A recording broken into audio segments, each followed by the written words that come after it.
चला नमस्कार विद्यार्थी मित्रांनो, पहा खूप जणांची खूप जास्त दिवसापासून जी प्रतीक्षा होती ती आता संपलेली आहे आणि आपली वन डे कम टेस्ट असं एक नवीन रिव्हिजन प्रोग्राम आपण घेऊन आलो आहोत.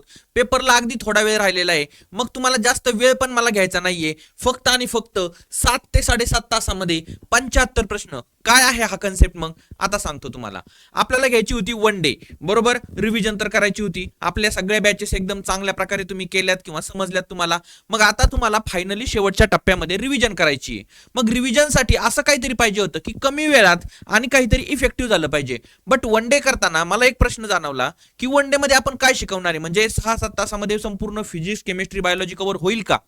तर हा एक प्रश्न पडलेला होता. पण रिव्हिजन तर झाली पाहिजे, आपल्याला 10+ तर मार्क काही करून आणायचे येतं.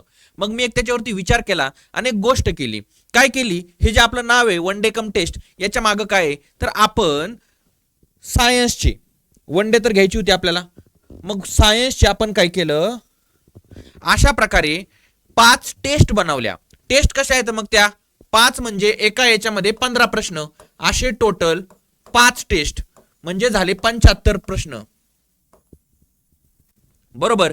मग 75 प्रश्न हे कसे काढलेत? मग topic wise first to last, ज्याच्यात फिजिक्स कव्हर केलंय, केमिस्ट्री कव्हर केलंय, बायोलॉजी आरोग्यशास्त्र सगळं कव्हर केलंय. आणि मला काय करायचंय मग ऍक्च्युली वन डे सारखं सगळं शिकवायचंय प्रॉपर, त्याला होईल तेवढ्या ट्रिक्स वगैरे सगळ्या गोष्टी द्यायच्यात.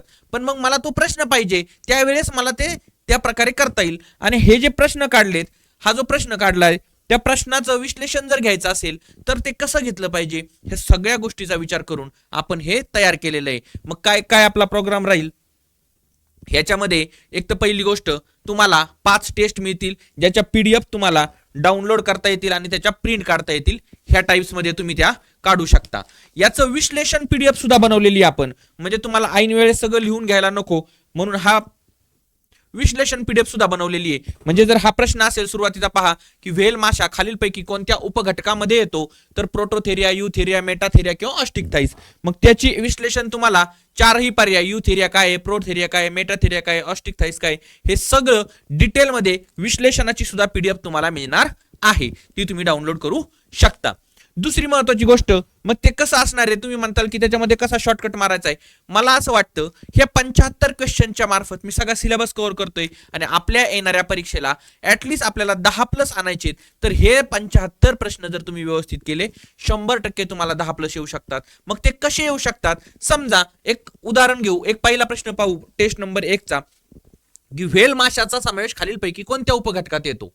प्रोथेरिया, युथेरिया, मेटाथेरिया. आता मला इथं तुम्हाला काय शिकवायचंय? मला एक सांगायचंय की प्राणी वर्गीकरण जे आहे, प्राणी वर्गीकरण आपण शिकलोय.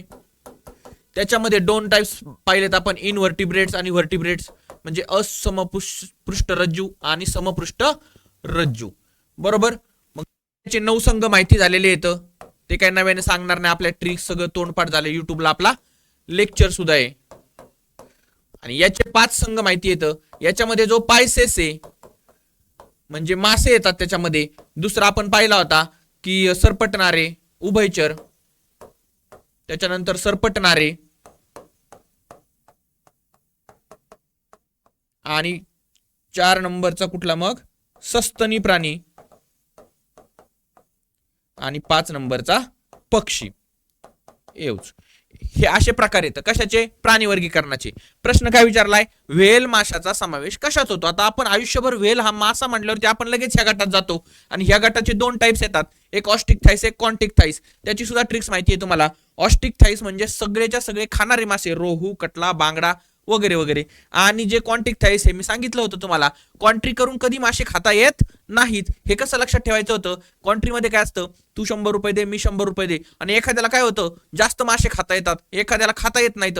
मग याचा एक पीस संपेपर्यंत हा 1 किलो खाऊन टाकतो. म्हणून क्वांट्रीत कधीच मासे खायचे नाहीत. ही आपली एक गंमत जम्मत मध्ये ट्रिक्स बनवली. मग तुमच्या लक्षात काय ठेवायचं की क्वांट्रीत मासे खायचे नाहीत, म्हणजे तिथं कुठले मासे येणार आहेत? मग इलेक्ट्रिक रे, स्ट्रिंग रे, शार्क, ते वाले. आणि कॉन्टिक थाईस मध्ये, ऑस्टिक थाईस मध्ये कुठे? रोहू, कटला, बांगडा, सुरमई, पापलेट. ओके, हे झालं पायसेसचं. पण प्रश्न विचारला होता वेल माशाचा. मग त्याच्यासाठी तुम्हाला इकडे यायला लागणार आहे. सस्तनी प्राण्यावरती हा प्रश्न तयार झालेला आहे. सस्तनी प्राण्याचे 3 टाइप्स आहेत, प्रोथेरिया, युथेरिया आणि मेटाथेरिया. मग तुम्हाला काय सांगणं गरजेचं आहे या ठिकाणी ह्या प्रश्नाच्या अनुषंगाने? प्रोथेरिया म्हणजे काय? मग प्रो लोक काय करतात, त्यांना काय असतं ते ते अंडी देतात, त्यांच्यामध्ये स्तन मेल आणि फिमेल दोन्हीला असतं. किंवा युथेरिया जर पाहिलं, किंवा मेटाथेरिया मग याचं मला कसं शिकावं लागेल की मेटा म्हटलं की काय आठवतं तुम्हाला, फेसबुक, इंस्टाग्राम ह्या सगळ्याची पॅरेंट कंपनी मेटा आहे, बरोबर. मग मेटा किंग आहे, मग याचं उदाहरण आहे कांगारू. किंवा प्रोथेरियाचे कुठले उदाहरण येतं मग तुम्हाला माहिती आहे, मुंगी खाऊ, एकिडना आणि प्लॅटिपस. म्हणजे काय, एकट्यात असल्यावरती पॅटिस नाही खात तर मुंग्या खातो कोण, प्रोवाला माणूस, असं काहीतरी करू आपण त्याला. आणि युथ एरियामध्ये कोण येतं मग, शेवटी सांगितलंय की आपण येतो, यो हनी सिंग काय, माणूस. आणि इथं येतो व्हेल मासा, बरोबर. आणि ऑस्ट्रिक थाईस तर कुठला गट आहे, पायसेस मधला गट आहे. मग अशा प्रकारे ह्या प्रश्नाच्या अनुषंगाने मला तुम्हाला काय काय शिकवायचं आहे, तर हे प्राणी वर्गीकरणातला पायसेस आणि सस्तनी प्राणी, मग त्याचे टाइप्स, असा एक एक क्वेश्चन एक एक टॉपिक वरती विचार करून तयार केलेला आहे. म्हणजे कुठंतरी उचललं आणि टाकून दिले क्वेश्चन, ह्या टाइप मध्ये काहीच नाही, जबाबदारीने काम करतोय. कारण शेवटी तुम्हाला 10 दिवस असताना मी जर सांगतोय की हे 7 तास मला द्या, याच्यातून तुम्हाला फायदा होईल, तर नक्कीच तुम्हाला त्याच्यावरती फायदा झाला पाहिजे. नाहीतर तुम्ही तुमचा एवढा अमूल्य वेळ मला देणार, मग इथं बघा युथेरिया, प्रोथेरिया या उपगटात कशाचा समावेश होतो, प्लॅसेंटा आहे का नाही, आहे तर कशी आहे. प्रोथेरियामध्ये अंडी घालणारे सस्तन प्राणी येतं, तुम्हाला आता दिसत नसेल, पहा मेटाथेरियात अपूर्ण विकसित पिल्ले जन्माला येतात, घालणाऱ्या प्राण्यांचा समावेश होतो. ऑप्टिक थाईस मध्ये माशांचा वर्ग, पण व्हेल मासा इथं येत नाही, तिथं कुठले मासे येतात. अशा प्रकारे आता परत याच्यात दुसरी गोष्ट येते की मग सगळंच्या सगळं मी सांगतोय ते आणि त्या पीडीएफ मध्ये सेम आहे का, नाही, मी सांगण्याचं काहीतरी जास्त असेल, मग ते तुम्हाला तिथं नोट डाऊन करा किंवा लक्षात ठेवा.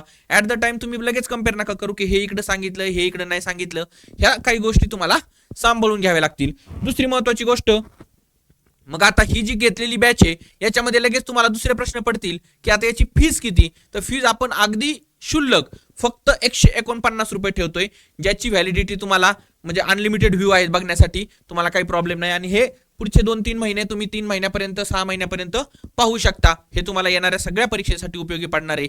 परंतु सगळ्यात महत्वाची गोष्ट इथं अशी आहे, एखाद्या दुकानात गेल्यावरती जर तुम्ही साखर घेतली तर लगेच चहापत्तीचे पैसे वेगळे द्यायला लागतात ना.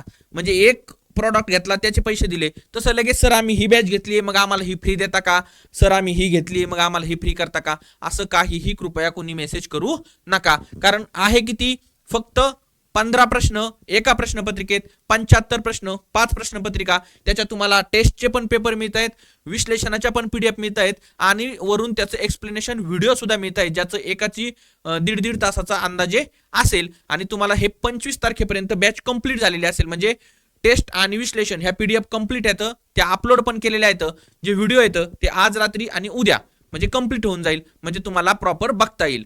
बाकी राहिला प्रश्न दुसरी गोष्ट की ही जी टेस्ट आहे ही तुम्हाला सोडून मग याचे मार्क काउंट करायचे का, माझे किती बरोबर आले किती चूक आले, अजिबात नाही करायचे. ती जी 4 लाईनचं स्टेटमेंट बनवलंय ते का बनवलंय, तर मला तुम्हाला तिथं वन डे सारखा डेटा द्यायचा आहे आणि तो त्या प्रश्नाच्या माध्यमातून दिल्यास जास्त फायदा होईल, म्हणून मी ते वन डे कम टेस्ट हा एक वेगळा आगळा प्रोग्राम घेऊन आलेलो आहे. कारण वन डे मध्ये मला तुम्हाला ते पीडीएफ देऊन एकदम फास्ट मध्ये सांगायला लागलं असतं, आणि तुम्ही तर तसं वर्षानुवर्ष करत आलेत पुस्तक वगैरे, पण इथं ह्या प्रश्नपत्रिकेच्या माध्यमातून. मग पीवायक्यू अनालिसिस मध्ये आणि याच्यामध्ये काय फरक, पीवायक्यू अनालिसिस मध्ये आपण एवढं लेक्चर एवढं डिटेल नाही घेत त्या टॉपिक बद्दल, पण इथं तो टॉपिक व्यवस्थित तुम्हाला सांगितलं जाईल. मॅक्झिमम मी माझ्या ट्रिक्स किंवा सगळ्या गोष्टी देण्याचा प्रयत्न करेल, बट तुम्हाला पण माहिती आहे की इथं थोडंसं लिमिटेशन राहणार आहे, कारण तुम्हाला 7-8 तासामध्ये संपूर्ण रिव्हिजन करायची आहे फिजिक्स केमिस्ट्री बायोलॉजीच्या, आणि महत्वाच्या मुद्द्याला हात घालायचा आहे. म्हणून इथं जो प्रश्न तयार केलाय तो मागच्या 5-10 वर्षामध्ये जे प्रश्न आलेत त्याच्या अनुषंगाने काय येऊ शकतं प्रेडिक्टेड तेच केलंय. आता मला एक महत्वाचे सांगायचं शेवटचं 1-2 मिनिटांमध्ये, की मला पेपर झाल्यावरती गट ब चा असेल किंवा क चा असेल, मला हे सांगायला तुम्हाला आवडेल की आपले जशाच तसे प्रश्न आले पण त्यावेळेस तुम्ही ते केलेलं पाहिजे. त्यामुळे जास्तीत जास्त मुलांनी शेवटच्या टप्प्यामध्ये हे रिव्हिजन सेशन करून घ्या. बाकी काही अडचण आली तर आपला नंबर आहे, आपलं ऍप आहे, सगळ्यांना माहिती येतं. फक्त हा एक डिटेल व्हिडिओ याच्यासाठी केला की वन डे मध्ये नक्की काय. तर एक गोष्ट लक्षात घ्या, वन डे मध्ये परत एकदा सांगायचं, टेस्ट पेपर आहेत 5 प्रश्नपत्रिका, 15 प्रश्नाप्रमाणे 75 क्वेश्चन, बरोबर. दुसरी गोष्ट, ह्याचे विश्लेषण आहे, त्याच्या पीडीएफ आहेत सगळ्या, ते किती 3-3 पानात आहे, म्हणजे जास्त पण नाही तुम्हाला खर्च झेरॉक्सला. त्यानंतर ह्या सगळ्याचे व्हिडिओ लेक्चर विथ कसे राहणार ते डिटेल टॉपिक.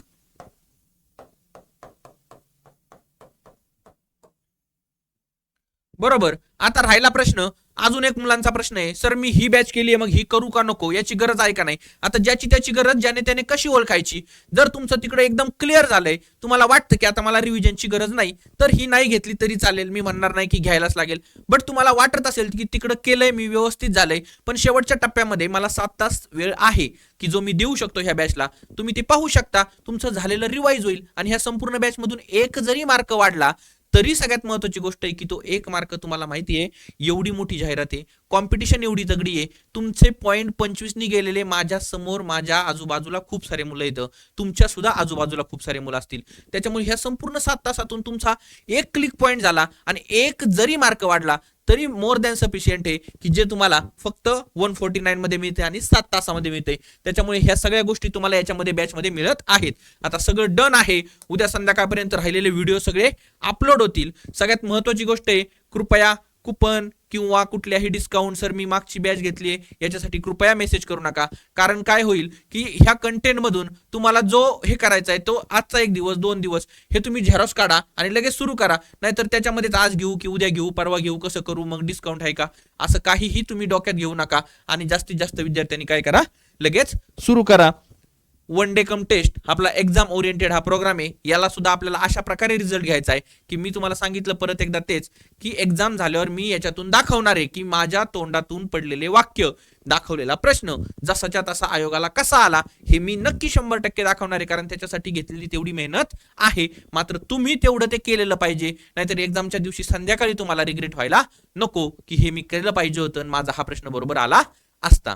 चला, या छोट्याशा लेक्चरमध्ये आपण येथेच थांबूया. धन्यवाद.